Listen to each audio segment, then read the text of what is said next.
ए अब मैले 8 बजेसम्म सुत्नु हुँदो रहेन रहेछ है, ए मैले नचाहिने कुराहरूतिर ध्यान दिनु हुँदै रहेन रहेछ है, ए मैले 12-1 बजेसम्म मोबाइलमा चलाएर हाँसेर बस्नु हुँदो रहेछ है, ए मैले नचाहिने कुरामा धारामा गएर पनि गफ गर्नु हुँदो रहेछ है भने जब मान्छेमा रियलाइजेसन हुन्छ ऊ आफै भाग्य लेख्न थाल्छ। अब भाग्य लेख्नका लागि भावी चाहिँदैन। 6औं दिनमा आएर भावीले तेरो भाग्य यो हो भन्छौँ नि हामी, होइन? भाग्य कसले लेख्ने रहेछ? तपाईँ आफैले, तपाईँको कर्मले। सुन्नुभयो होला नि, जस्तो कर्म त्यस्तै फल भन्ने सुन्नुभएको छ। कर्म भने के हो? तपाईँले गरेको काम। आज तपाईँले कस्तो खालको काम गरिरहनु भएको छ त्यस्तै खालको भोलिको फ्युचर बनाउनु हुँदैछ। जस्तो काम त्यस्तै भविष्य। त्यस कारणले हामीले के गर्नु पर्यो? राम्रो काम गर्नु पर्यो। राम्रो काम गर्नु पर्यो भने भविष्य पनि के हुने भयो त? राम्रै हुने भयो। नराम्रो काम गर्नु पर्यो नराम्रो हुन्छ। चोरले जतिसुकै धन कमाए पनि भोलि ऊ समातिने नै हो कि होइन?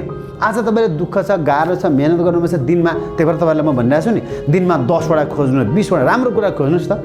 अबको 1 महिना पछाडि हिसाब गर्नुहोस् त, तपाईँ कति धेरै कुरा जान्नुहुन्छ। दिनमा 20वटा कुरा जान्दै जानुभयो भने त 20वटा ठाउँमा दिनमा त्यो जानेको 2टा कुरा मात्रै फेरि तपाईँले राख्नुभयो भने कति धेरै कुरा जान्नुहुन्छ। त्यस कारणले सामान्य कुराबाट अगाडि बढ्ने हो, बढाउँदै इँटा थप्दै जाने हो। सामान्य कुरा इँटा थपिँदै तपाईँको सफलता मिल्ने हो। एकैचोटि झ्याप आउने होइन, होइन? एकैचोटि झ्याप मार जोकरबाट चाहिँ खरबपति भएको होइन। बिस्तारै इँटा थप्दै जाने हो। हाम्रो लाइफमा पनि बिस्तारै हामी आत्तिन्छौँ, हामीलाई गाह्रो हुन्छ, हामी मात्तिन्छौँ कहिलेकाहीँ। सामान्य कुरामा मात्तिएर हिँड्छौँ, सामान्य कुरामा आत्तिन्छौँ। ल त मैले भने ऊ नानीले भने जस्तो म त रुइदिन्छु सर, होइन? सामान्य कुराले।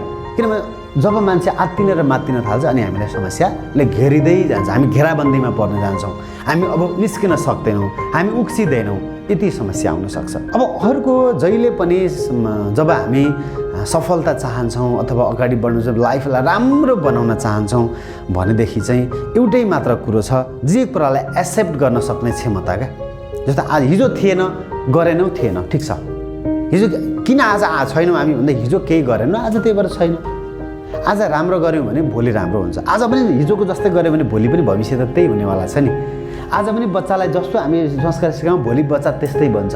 हिजो किन आज बच्चा किन त्यस्तो भयो? हिजो हामीले जे सिकायौँ आज त्यस्तै भयो। आज राम्रो गरायौँ भने भोलि त्यसै राम्रो हुँदैछ।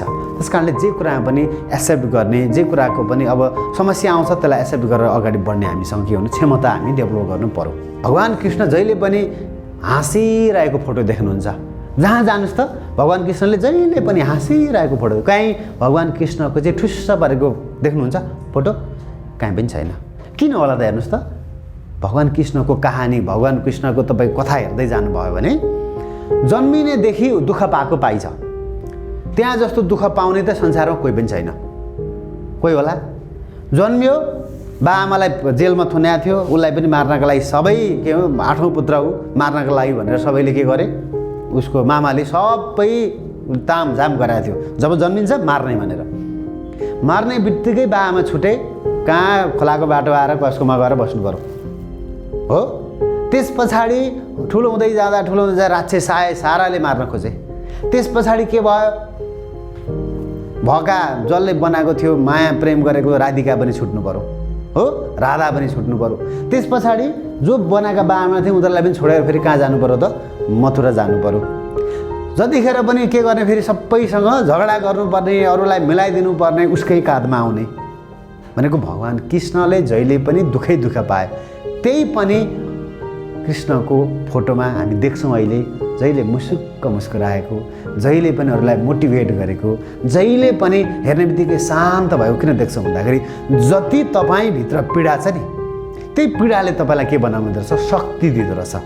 जति तपाईँभित्र सङ्घर्ष छ नि त्यही सङ्घर्ष नै तपाईँको के हुँदो रहेछ? सफलता बन्ने रहेछ। त्यस कारणले हामी चाहिँ सानो सानो कुरामा रोइदिन्छौँ, सानो सानो कुराले हामीलाई आहत बनाउँछ, सानो सानो कुरामा हामी अल्झिन्छौँ, सानो सानो कुराले मलाई मात्र पऱ्यो, मलाई त पहाड खस्यो, आकाश खस्यो म प्रति भनेर हामी के गर्छौँ? लड्छौँ, लडीबुडी गर्छौँ, बर्बाद भन्छौँ।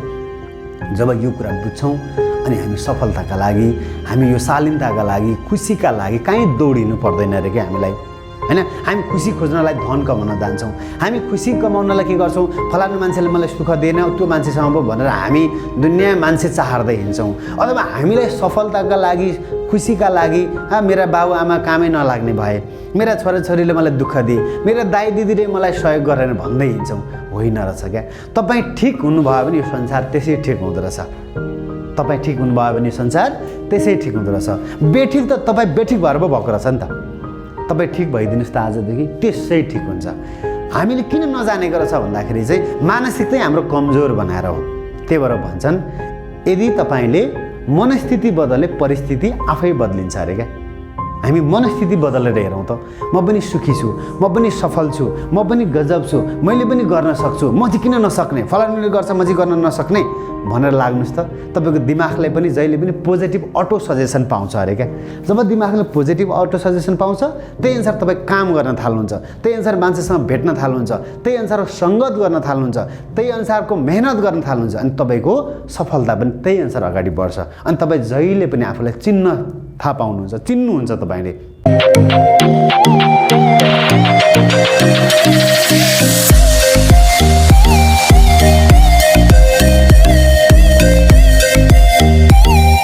Press the bell icon on the YouTube app and never miss another update.